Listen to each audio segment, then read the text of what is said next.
You think you can come from the wolves and go back and dance with the wolves. That's what you think. Paul was always open about where he came from, but you never saw him going back there. But not you. Not you. Right back to the Rainbow Bar. No, I'm going to Pride this year because I believe that I can. You are a fool. Politely and kindly, you match every description of the fool from the book of Proverbs. One who cannot learn from past mistakes. One who cannot receive new information so that they can be changed. This is foolishness, and you are walking in it. You come up like a bear to defend your territory. If you cannot defend your own body from the devil, your own body from same-sex, from adultery, from masturbation, from porn, if you cannot defend this flesh that Jesus is talking about in 2 Corinthians 6, by saying to the devil, know ye not that I am one with the Father and that this body is his temple. If you cannot take these spirits on, the reason the spirits won't leave you is because nothing that comes out of your mouth is convincing to them. Absolutely nothing in your so-called anti-gay prayers is convincing, because the devil can hear how much you want to call her as a her. He can see how much you want. You are barely keeping your thumbs off that phone. Which spirit are you going to rebuke like that? Do you not know that we look like cellophane to spirits? Do you not know that we're giving off 1,000 pings that we can't see? I told you that when something moves outside, the dog reacts first, for the dog is tuned into frequencies far higher and more sensitive than we are. When the dog moves, then you move. You move because you see the dog move, but the dog moves because he sees what you can't. You may not see everything that you're giving off, but don't you think that it's strange that gay women keep coming up to you? Don't you think that it's strange that gay men always look at you and go, They know when you're hiding in the closet, because the spirits in them read the spirits that you are fighting to keep under control. And the reason you're fighting to keep under control is because you cannot rise above in the spirit. Many people, you struggle to tell yourself, I'm a sinner. You struggle because you have been raised on this I'm a child of God storyline. Fighting with every vice on earth, but I'm a child of God.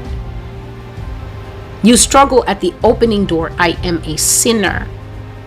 Then you move on, saved by grace. I'm going to lean into this grace and fight the good fight to take back the territory that I lost in a previous LGBTQ lifestyle. Another thing, LGBTQ will not stay away from the former spaces. They constantly are the top liars that they're going back there to preach the gospel. Your feet are barely steady in the victory that you just won. The victory is only 2 years old. But you're now the testimony to them. One of the highest mocking societies on earth is LGBTQ. Their tongues are more seasoned than the tongues of some of the most cruel comedians out there. But you are on Facebook because you're their Moses. And they're firing all their bullets into you, and you think it's words. It's poison-tipped arrows. 3 years from now, you will wake up LGBTQ. You will go back to the vomit. Why? Because you forgot that the thing says, don't be a dog going back to the vomit. You won't leave that preaching to those who are not troubled by that spirit. No, I know them. I know them.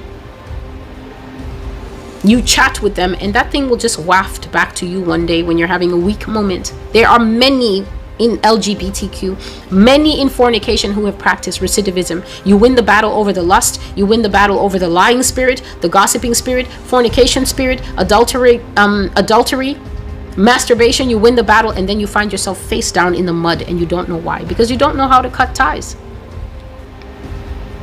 You think you can come from the wolves and go back and dance with the wolves. That's what you think, because I don't know who taught you.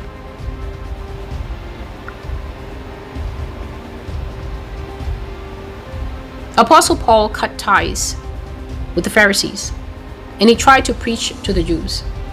But because of the things that he had done, they strongly rejected him. And God saw that this man's message was never going to go over well with his own kind, because I bet they were disrespecting him all day. Aren't you the one who killed the church at Ephesus? Aren't you the one? So eventually, God took Paul as a very bright, shining light and gift, a brilliant man, a scribe, a lawyer, and a devoted student of the law, and brought him to open the doors of the gospel to Gentiles all around the world. A lot of people are Paul's fruit. God didn't waste him because his own people didn't want him. God got mighty investments back from that man simply because he was willing. He was too good a convert to waste. Murders or no murders. Paul was always open about where he came from, but you never saw him going back there. But not you. Not you. Right back to the Rainbow Bar. No, I'm going to Pride this year because I believe that I can. You are a fool. Politely and kindly, you match every description of the fool from the book of Proverbs. One who cannot learn from past mistakes. One who cannot receive new information so that they can be changed. This is foolishness, and you are walking in it.